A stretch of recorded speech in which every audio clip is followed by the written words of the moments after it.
That gets to the issue that Howard wanted me to talk about, which was trust. How do you do this? So here are the 7 principles.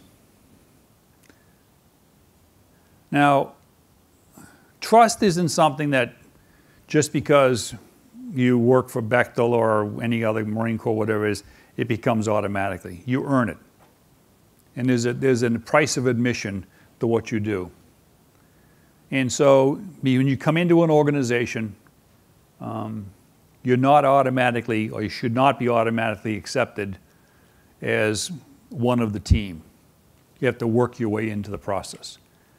And so just because you come from another organization, someone has a great reputation, you need to seriously look and say, okay, does this person fit the team that we're building? Which means there are boundaries around what you do. And so you don't say to somebody who comes from a different world, and the same thing happened to me. When I joined Bechtel, as Howard said, people said, what in the hell are we doing with this guy? And so I went to Kazakhstan for 18 months. The boundaries that I was given were very simple. Go fix the problem. Which said to me, that's license to steal. In Jack Sheehan's world, you never know how much authority you have until you exceed it. So I went there. And my process is very simple. Set goals. Set boundaries. Okay? You're the site supervisor. What are we doing tomorrow? We're pouring 12 meters of concrete. Okay, what time are we starting? 6. 6 o'clock. Get my Jeep, drive out the site.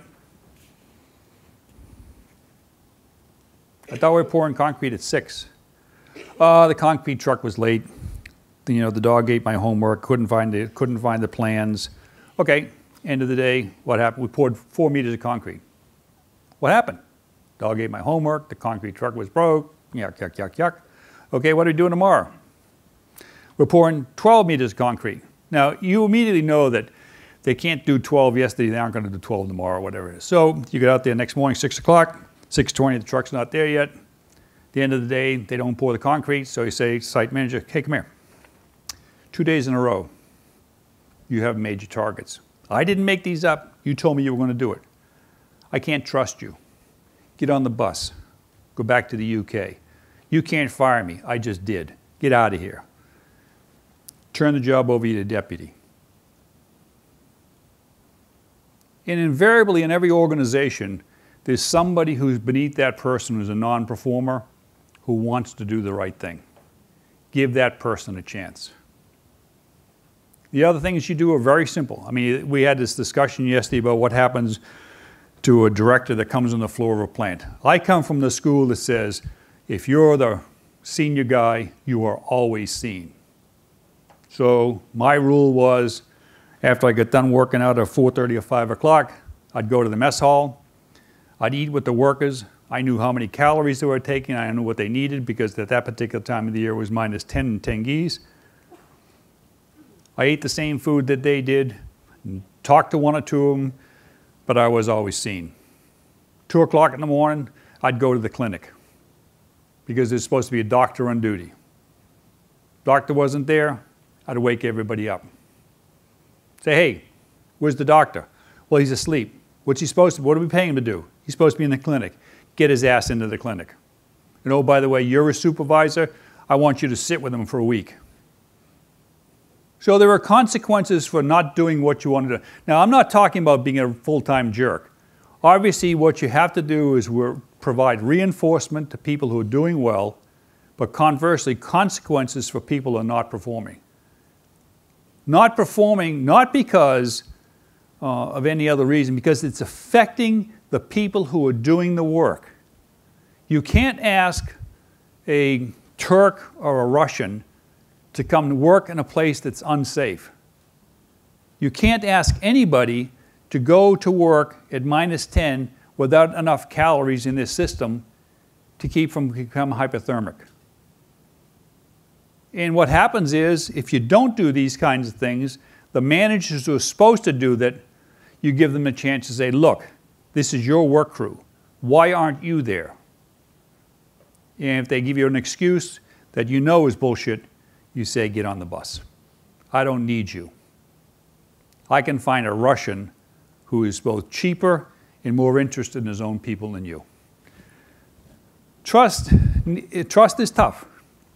One of the things that organizations do, that I've seen, civilian organizations, private organizations, they don't know how to fire people because they allow the HR department to drive the process. Now, I understand there are all sorts of rules that you've got to go through. But if you don't make people who are first-line supervisors do an evaluation on a person to tell them really how well or poorly they're performing. Now, this is assuming that what you have done at the top in terms of direction, competence, mission, gets translated all the way down. And the same thing in the SMEAC business. What's the mission? Who's doing what? So people know what they're supposed to do. I mean, you can't blame people who aren't told what they're supposed to do if they don't do it. But if that condition exists, then you have an obligation to say to them, okay, at the end of the month, I want you to write an evaluation that says this person is incompetent or is in the wrong job or needs to go to school, whatever it is. I'm not all for execution. I mean, I believe in executions periodically, but as a rule, you ought to periodically also go through the process of training people, retraining people. Because there's a lot of good people out there who are given the opportunity of pointing out their shortcomings, they'll rise to the occasion. And so anyway, that's tough. So if you go through the Bechtel system and you read the evaluations, 93% of the evaluations in Bechtel all say this is an A player. Bechtel does not have 93% of the people are A players. And so if you want to get rid of somebody, you say they're a B- player, which makes them still entitled to a bonus. And so what you do is you pawn them off to another business line. You are doing yourselves a disservice. More important than that, the people who are on the floor, whether it's the engineering floor or a construction site, know what you're doing. And so their reaction is, why should I work on discretionary performance when this jerk over here who does nothing still gets a bonus at the end of the month or at the end of the year? So it's incumbent on a team building process, especially in the trust side, that you deal with people on a face-to-face basis. Positive reinforcement and negative reinforcement. This is hard to do. A lot of people don't know how to do it. Trust needs touch. Most of the people that I deal with in my current, I don't know what the hell I do now, but I mean, when it's, you go into an organization, they say, hey, could you look? And so the common coin of the realm is an email. I send Howard an email and say, Howard, you pissed me off, and I capitalize P-I-S. Howard's supposed to understand that. Now, he says, okay, I'll get to it. But let me tell you something. If I walk down to Howard's office and say, hey, Howard, come here. What are you doing? You know you weren't supposed to do this, but you did it anyway. That type of direct communications is far more effective. Now, one of the things that I would highly recommend you as leaders do, not manage you, go do what the hell you want to do. But I mean, you're a process person, so you don't fit in my speech today. But if you're a leader and you don't allocate time to walk the floor, to talk to people, to listen to people, and talking to people is a learned skill. There are some disciplines just can't do it. They didn't grow up that way. IT people have a tendency to not do this well. They communicate with each other through email, as opposed to going out. This is what's really interesting. Steve Jobs, if you read his autobiography, he never went out and sent people emails. He always walked down to talk to somebody, yell at him. I mean, he was a negative leader, but he did it in person, to his credit. And so my point is that if you don't walk the floor every single day, if you don't get on a plane and visit the site, talk to the people, A, you don't know what's going on.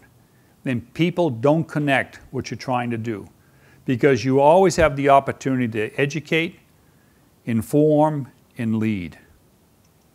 And that's especially in today's world. So my rules were quite simple. I theoretically only worked 4 hours a day. And I controlled my own schedule. I had 2 secretaries, one that operated in London, one that operated in Houston. Both of them were forced to talk to each other every single day, different time zones. I only had meetings 4 hours, or I would do things for 4 hours. The rest of the day was my time to either think about things, read stuff, or go visit. And there was always, every single day, about an hour and a half spent visiting people. People get accustomed to seeing you. People can become to expect to see you. And what happens is the staff also then stops coming in and bothering you with trivial stuff. You know, you go to a staff meeting, everybody has to talk. Why? Because that's their 2 minutes of FaceTime. My rule was meeting starts at 9, gets over at 9:30. If you get nothing to say, don't say it. I'm not going to hold that against you. I don't care. I'm assuming that you're doing your job. I only want to hear something that's going on that affects the organization. I'm paying you to run the construction department. I'm paying you to run the IT department. I don't care if the server is out. I mean, I care from one sense, but come in and tell me it's out and I'm fixed it. So your time has to be spent in doing things that you think are of value. And the value creation and the mission have to be tied together. You can't be running around working in the parking lot when it's irrelevant to what the company is paying you to do. Trust requires leaders, not managers. You build trust one person at a time. You build trust by taking a small group of people with a shared experience. Usually it's in a project world. Build on that, create that, let that organization add more people to the group. But when somebody transgresses that trust, you have to be hard in what happens. Either that you say you're going to retraining or you're getting on the bus. That's what leadership is about.